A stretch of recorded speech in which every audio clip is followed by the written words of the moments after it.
Hey YouTube friends, let me tell you where I'm at with this AC issue that I have. My AC wasn't working, it was low on refrigerant, so I took it to Pep Boys, right?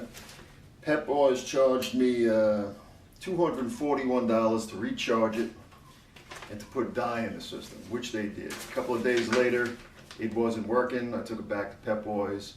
They tell me it's the evaporator, which is a big job. I got an estimate here for $1,948.45. So I took the van home, I put it on the ramps as you can see, and I got to see for myself where the dye is coming out of, so we're going to do that right now. Okay, so I'm under the van, there's the compressor. I'm going to hit it with a UV light and we're going to look for dye. Okay, it's going to show up neon green if there's a leak here.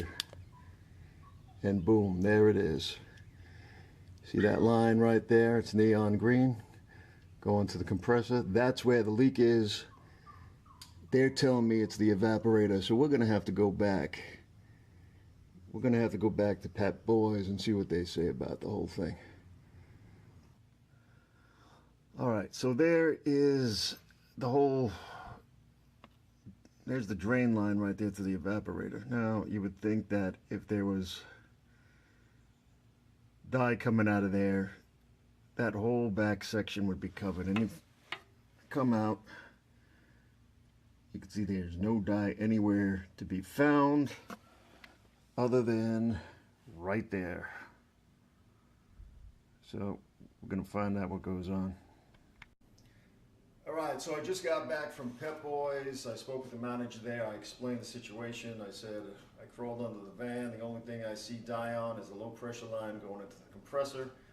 No dye anyplace else to be found. I showed him a picture, and basically what he said is, I don't have an AC mechanic here now, so I can't help you out. You'll have to make an appointment. So at this point, I wash my hands of Pep Boys. I'm through with them. But what I would like to ask is, I'd like to ask all you mechanics out there in the world, what's your opinion? What do you think? Is Pep Boys giving me the bullshit?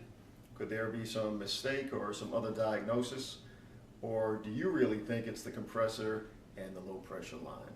I'd appreciate all your opinions. Thanks in advance. See you next time.